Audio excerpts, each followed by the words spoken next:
ओम शांति। दिनांक 11 मार्च सन 1971। अव्यक्त बाप दादा के मधुबन से उच्चारित मधुर महावाक्य। वाणी का विषय है परिस्थितियों को पार करने का साधन स्वस्थिति। मीठे मीठे बाप दादा बोले, व्यक्त में रहते अव्यक्त स्थिति में रहने का अभ्यास अभी सहज हो गया है। जब जहाँ अपनी बुद्धि को लगाना चाहें तो लगा सके।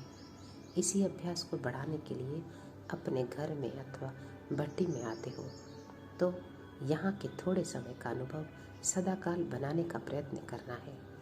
जैसे यहाँ भट्टी व मधुबन में चलते फिरते अपने को अव्यक्त फरिश्ता समझते हो, वैसे कर्म क्षेत्र व सर्विस भूमि पर भी यह अभ्यास अपने साथ ही रखना है। एक बार का किया हुआ अनुभव कहाँ भी याद कर सकते हैं, तो यहाँ का अनुभव वहाँ भी याद रखने से व यहाँ की स्थिति में वहाँ भी स्थित रहने से बुद्धि को आदत पड़ जाएगी। जैसे लौकिक जीवन में न चाहते हुए भी आदत अपनी तरफ खींच लेती है, वैसे ही अव्यक्त स्थिति में स्थित होने की आदत बन जाने के बाद यह आदत स्वतः ही अपनी तरफ खींचेगी। इतना पुरुषार्थ करते हुए कई ऐसी आत्माएं हैं जो अब भी यही कहती है कि मेरी आदत है, कमज़ोरी क्यों है, क्रोध क्यों किया, कोमल क्यों बने। कहेंगे मेरी आदत है।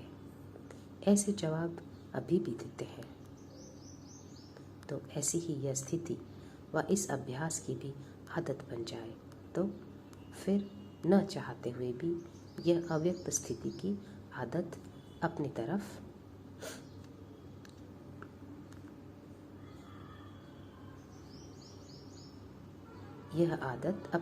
आकर्षित करेगी। यह आदत आपको अदालत में जाने से बचाएगी। समझा? जब बुरी आदतें अपना सकते हो तो क्या यह आदत नहीं डाल सकते हो? 2-4 बारी भी कोई बात प्रैक्टिकल में लाई जाती है तो प्रैक्टिकल में लाने से प्रैक्टिस हो जाती है। यहाँ इस भट्टी में अथवा मधुबन में इस अभ्यास को प्रैक्टिकल में लाते हो ना। जब यहाँ प्रैक्टिकल में लाते हो और प्रैक्टिस हो जाती है तो वह प्रैक्टिस की हुई चीज़ क्या बन जानी चाहिए? नेचुरल और नेचर बन जानी चाहिए। समझा?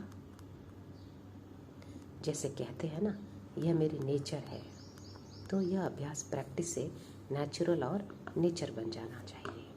यह स्थिति जब नेचर बन जाएगी फिर क्या होगा? नेचुरल कैलेमिटीज़ हो जाएंगी। आपकी नेचर न बनने के कारण यह नेचुरल कैलेमिटीज़ रुकी हुई है, क्योंकि अगर सामना करने वाले अपनी स्वस्थिति से उन परिस्थितियों को पार नहीं कर सकेंगे तो फिर वह परिस्थितियाँ आएंगी कैसे? सामना करने वाले भी तैयार नहीं है, इसलिए यह पर्दा खुलने में देरी पड़ रही है। अभी तक इस पुरानी आदतों से, पुराने संस्कारों से, पुरानी देह के संबंधियों से वैराग नहीं हुआ है। कहाँ भी जाना होता है तो जिन चीज़ों को छोड़ना होता है उनसे पीठ करनी होती है, तो अभी पीठ करना नहीं आता है। एक तो पीठ नहीं करते हो, दूसरा जो साधन मिलता है उसकी पीठ नहीं करते हो। बाप दादा बोले, सीता और रावण का खिलौना देखा है ना। रावण की तरफ सीता क्या करती है? पीठ करती है ना। अगर पीठ कर दिया तो सहज ही अनेक आकर्षण से बच जाएंगे। लेकिन पीठ नहीं करते हो, जैसे शमशान में जब नज़दीक पहुंचते हैं तो पैर इस तरफ और मुंह उस तरफ करते हैं ना, तो यह भी पीठ करना नहीं आता, फिर मुंह उस तरफ कर लेते हैं, इसलिए आकर्षण में कहाँ फंस जाते हैं। तो दोनों ही प्रकार की पीठ करने नहीं आती है। माया बहुत आकर्षण करने के रूप रचती है, इसलिए न चाहते हुए भी पीठ करने के बजाय आकर्षण में आ जाते हैं। उसी आकर्षण में पुरुषार्थ को भूल, आगे बढ़ने को भूल रुक भी जाते हैं। तो क्या होगा? बाप दादा बोले, मंजिल पर पहुंचने में देरी हो जाएगी। कुमारों की भट्टी है ना, तो कुमारों को यह खिलौना सामने रखना चाहिए। माया की तरफ मुंह कर लेते हैं। माया की तरफ मुंह करने से जो परीक्षाएं माया की तरफ से आती है उनका सामना नहीं कर सकते हैं। अगर उस तरफ मुंह ना करो तो माया की परिस्थितियों को मुंह दे सको, अर्थात सामना कर सको। समझा? फिर बाप दादा बोले, कुमारों का सदा प्योर और सतोगुणी रहने का यादगार कौन सा है मालूम है? सनंत कुमार। उन्हों की विशेषता क्या दिखाते हैं? उन्हों को सदैव छोटा कुमार रूप भी दिखाते हैं। कहते हैं उन्हों की सदैव 5 वर्ष की आयु रहती है। यह प्योरिटी का गायन है। जैसे 5 वर्ष का छोटा बच्चा बिल्कुल प्योर रहता है ना, संबंधों के आकर्षण से दूर रहता है। भल कितना भी लौकिक परिवार हो, लेकिन स्थिति ऐसी हो जैसे छोटा बच्चा प्योर होता है, वैसे ही प्योरिटी का यह यादगार है। कुमार अर्थात पवित्र अवस्था, उसमें भी सिर्फ एक नहीं संगठन दिखलाया है। दृष्टांत में तो थोड़े ही दिखाए जाते हैं। तो यह आप लोगों का संगठन प्योरिटी का यादगार है। ऐसी प्योरिटी होती है जिसमें अपवित्रता का संकल्प व अनुभव ही नहीं हो। ऐसी स्थिति यादगार समान बनाकर जानी है। भट्टी में इसलिए आए हो ना? बिल्कुल इस दुनिया की बातों से, संबंध से न्यारे बनेंगे, तब दैवी परिवार की, बाप दादा के और सारी दुनिया के प्योर बनेंगे, प्यारे बनेंगे। वैसे भी कोई संबंधियों से जब न्यारे हो जाते हैं, लौकिक रीति भी अलग हो जाते हैं, तो न्यारे होने के बाद ज़्यादा प्यारे होते हैं।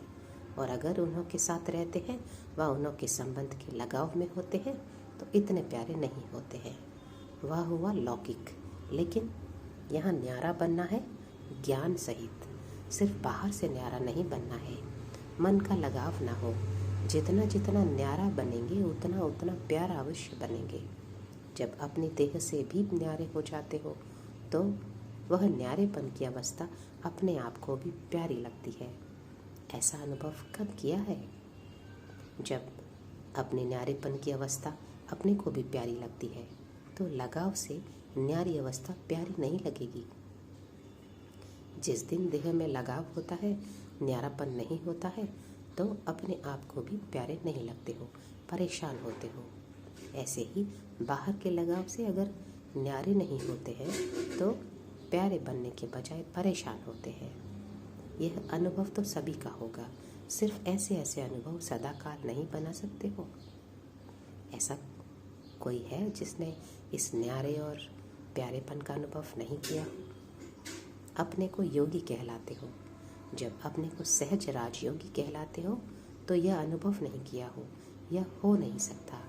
नहीं तो यह टाइटल अपने को दे नहीं सकते हो। योगी अर्थात यह योग्यता है तब योगी है। नहीं तो फिर अपने परिचय में यह शब्द नहीं कह सकते हो कि हम सहज राजयोग की पढ़ाई के स्टूडेंट हैं। स्टूडेंट तो हो ना। स्टूडेंट को पढ़ाई का अनुभव ना हो, यह हो नहीं सकता। हाँ, यह जरूर है कि इस अनुभव को कहाँ तक सदाकाल बना सकते हो व अल्पकाल का अनुभव करते हो, यह फ़र्क हो सकता है। लेकिन जो पुराने स्टूडेंट्स हैं उन्हों का अनुभव अल्पकाल नहीं होना चाहिए। अगर अब तक अल्पकाल का ही अनुभव है तो फिर क्या होगा? संगम युग का वर्षा और भविष्य का वर्षा दोनों ही अल्प समय प्राप्त होगा। समझा? फिर बाप दादा बोले, जो पूरा समय वर्षा प्राप्त करने का है वह नहीं कर सकेंगे, अल्प समय करेंगे, तो इसी में ही संतुष्ट हो गया। फिर बाप दादा बोले, आज कुमारों की भट्टी का आरंभ है ना। भट्टी का आरंभ अर्थात पकने का आरंभ। कोई स्वाहा होगा, कोई भट्टी में पकेगा, कोई प्योरिटी का संकल्प दृढ़ करेगा। यहाँ तो करने लिए ही आए हो ना। अब देखना है कि जो कहा वह किया। यह जो ग्रुप है वह पूरा माया से इनोसेंट और ज्ञान से सेंट बनकर जाना। जैसे सतयुगी आत्माएं जब यहाँ आती है तो विकारों की बातों की नॉलेज से इनोसेंट होती है। देखा है ना? अपना याद आता है कि जब हम आत्माएं सतयुग में थी तो क्या थी? माया की नॉलेज से इनोसेंट थी। याद आता है? अपने वह संस्कार स्मृति में आते, वह सुना हुआ है इसलिए समझते हो। जैसे अपने इस जन्म में बचपन की बातें स्पष्ट स्मृति में आती है, वैसे ही जो कल के आपके संस्कार थे, वह कल के संस्कार आज के जीवन में संस्कारों के समान स्पष्ट स्मृति में आते हैं, वह स्मृति में लाना पड़ता है। जो समझते हैं कि हमारे सतयुगी संस्कार ऐसे ही मुझे स्पष्ट स्मृति में आते हैं जैसे इस जीवन के बचपन के संस्कार स्पष्ट स्मृति में आते हैं, वह हाथ उठाओ। यह स्पष्ट स्मृति में आना चाहिए। साकार रूप में यानी ब्रह्मा बाप में स्पष्ट स्मृति में थे ना। यह स्मृति तब होगी जब अपने आत्मिक स्वरूप की स्मृति स्पष्ट और सदाकाल रहेगी, तो फिर यह स्मृति भी स्पष्ट और सदाकाल रहेगी। अभी आत्मिक स्थिति की स्मृति कब कब देह के पर्दे के अंदर छिप जाती है, इसलिए यह स्मृति भी पर्दे के अंदर दिखाई देती है, स्पष्ट नहीं दिखाई देती है। आत्मिक स्मृति स्पष्ट और बहुत समय रहने से अपना भविष्य वर्षा अथवा अपने भविष्य के संस्कार स्वरूप में सामने आएंगे। आपने चित्र में क्या दिखाया है? बाप दादा ने पूछा, आपने चित्र में क्या दिखाया है? एक तरफ विकार भागते, दूसरी तरफ बुद्धि की स्मृति बाप और भविष्य प्राप्ति की तरफ। यह लक्ष्मी नारायण का चित्र दिखाया है ना। यह चित्र किसके लिए बनाया है? दूसरों के लिए या अपनी स्थिति के लिए? तो भविष्य संस्कारों को स्पष्ट स्मृति में लाने के लिए आत्मिक स्वरूप की स्मृति सदा काल और स्पष्ट रहे। जैसे यह देह स्पष्ट दिखाई देती है, वैसे अपनी आत्मा का स्वरूप स्पष्ट दिखाई दे, अर्थात अनुभव में आए। तो अब कुमारों को क्या करना है? सेंट भी बनना है, इनोसेंट भी बनना है। सहज पढ़ाई है ना। 2 शब्द में आपका पूरा कोर्स हो जाएगा। यह छाप लगा कर जाना, कमजोरी, परेशानी आदि इन बातों से बिल्कुल इनोसेंट। कमजोरी शब्द भी समाप्त होना है। इस ग्रुप का नाम कौन सा है? सिंप्लिसिटी और प्योरिटी में रहने वाला ग्रुप। जो सिंपल होता है वही ब्यूटीफुल होता है। सिंप्लिसिटी सिर्फ ड्रेस की नहीं, लेकिन सभी बातों की। निरहंकारी बनना अर्थात सिंपल बनना, निर्क्रोधी बनना, निर्क्रोधी अर्थात सिंपल, निर्लोभी अर्थात सिंपल। यह सिंपलिसिटी प्योरिटी का साधन है।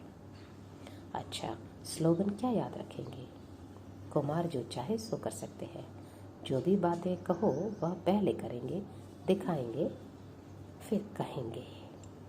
पहले कहेंगे नहीं, पहले करेंगे, दिखाएंगे, फिर कहेंगे। यह स्लोगन याद रखना। अच्छा, ओम शांति।